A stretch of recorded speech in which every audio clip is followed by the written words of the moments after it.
Warning: what you're about to discover will turn everything you've learned about Greek mythology upside down. Did you grow up believing Hades was the villain of the story? Prepare to have your mind blown. The truth has been hidden for decades, and it's time for you to learn the side of the story Hollywood never wanted to tell. For years, Hollywood and popular culture have turned Hades into the villain of Greek mythology. Cartoons, movies, and TV shows portray the god of the underworld as an evil, power-hungry figure with blue flames emanating from his head and a devilish smile on his face. But what if I told you that almost everything you've learned about Hades is wrong? The truth behind this god is much more complex, fascinating, and surprisingly, less dark than we imagine. The most just god of Olympus. Prepare to have your mind blown. Hades wasn't the villain of Greek mythology. In fact, he was possibly the most just and trustworthy god of all. While Zeus constantly betrayed Hera, transforming himself into animals to seduce mortals, and Poseidon destroyed entire cities in fits of rage, Hades simply did his duty. Unlike his Olympian brothers, Hades rarely interfered in the affairs of mortals. He didn't have scandalous affairs every week. He didn't impregnate human women disguised as a swan, and he didn't sink ships on a whim. Hades ruled the underworld with order and justice, maintaining the balance between life and death. The ancient Greeks didn't see him as evil. They saw him as necessary. The unjust division of the universe.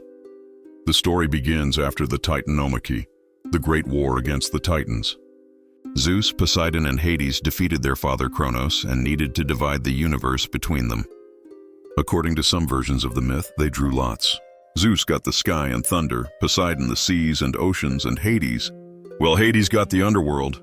Imagine working hard to defeat the Titans, and then finding out you've earned the realm of the dead, while your brothers get paradise beaches and parties on Olympus. Doesn't seem very fair, right? But Hades accepted his fate without complaint. He didn't plot against Zeus, didn't try to seize power, didn't start divine wars. He simply descended into the underworld and got to work. The misunderstood realm. Here's another secret no one tells you. The Greek underworld wasn't the Christian hell.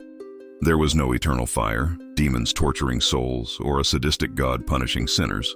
Hades' underworld was more like a vast land of the dead, divided into different regions. There were the Elysian Fields, a true paradise for heroes and virtuous people. There was also Tartarus, yes, a place of punishment, but reserved only for the worst criminals. Those who directly defied the gods or committed horrific crimes. Most souls went to the fields of Asphodel, a kind of gray limbo where they existed as shadows of their former lives. Hades didn't torture souls. He was the administrator, the supreme judge who ensured each soul received the fate it deserved. It was lonely, thankless, and essential work, and he did it with dignity. The abduction of Persephone, the untold story. Yes, Persephone's story is problematic by modern standards. But here's what the scholars don't explain. In ancient Greece, arranged marriages were the norm, and this union was approved by Zeus, Persephone's father. I'm not justifying it, I'm contextualizing it. What's most interesting is what happened next.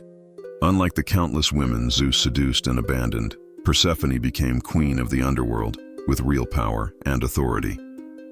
She wasn't a prisoner, she was a ruler. In the oldest versions of the myth, Persephone chooses to eat the pomegranate seeds, knowing exactly what that meant. She chose to stay, at least part of the year, and even more shocking, Hades was one of the most faithful gods in Greek mythology.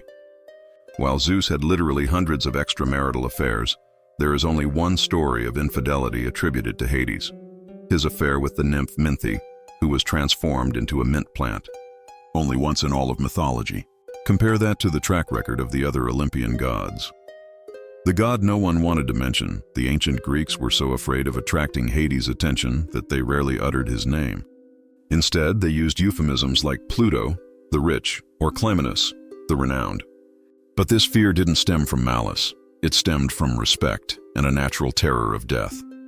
Interestingly, Hades had very few temples dedicated to him in ancient Greece. Do you know why? Because unlike the other gods, who needed to be constantly appeased with offerings and prayers, Hades didn't demand worship. He didn't punish cities that didn't build temples to him. Everyone would come to his kingdom eventually. He didn't need marketing, the helmet of eye invisibility and other powers Hades. possessed one of the most powerful magical objects in mythology, the helmet of invisibility, forged by the Cyclops. This helmet not only rendered the wearer invisible but also instilled mortal terror in anyone nearby. Hades lent this helmet to his patrons many times, even to heroes like Perseus. Imagine having such a power and using it sparingly and wisely. Hades also controlled all the earth's riches.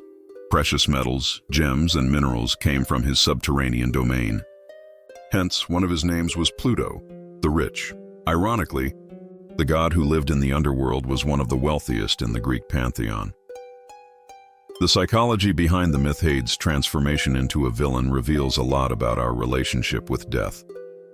Our modern culture is obsessed with portraying death as an enemy, as something to be fought and feared.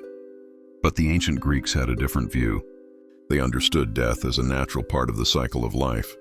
Hades represented this inevitability. He wasn't evil, he was necessary. Without death, there would be no renewal.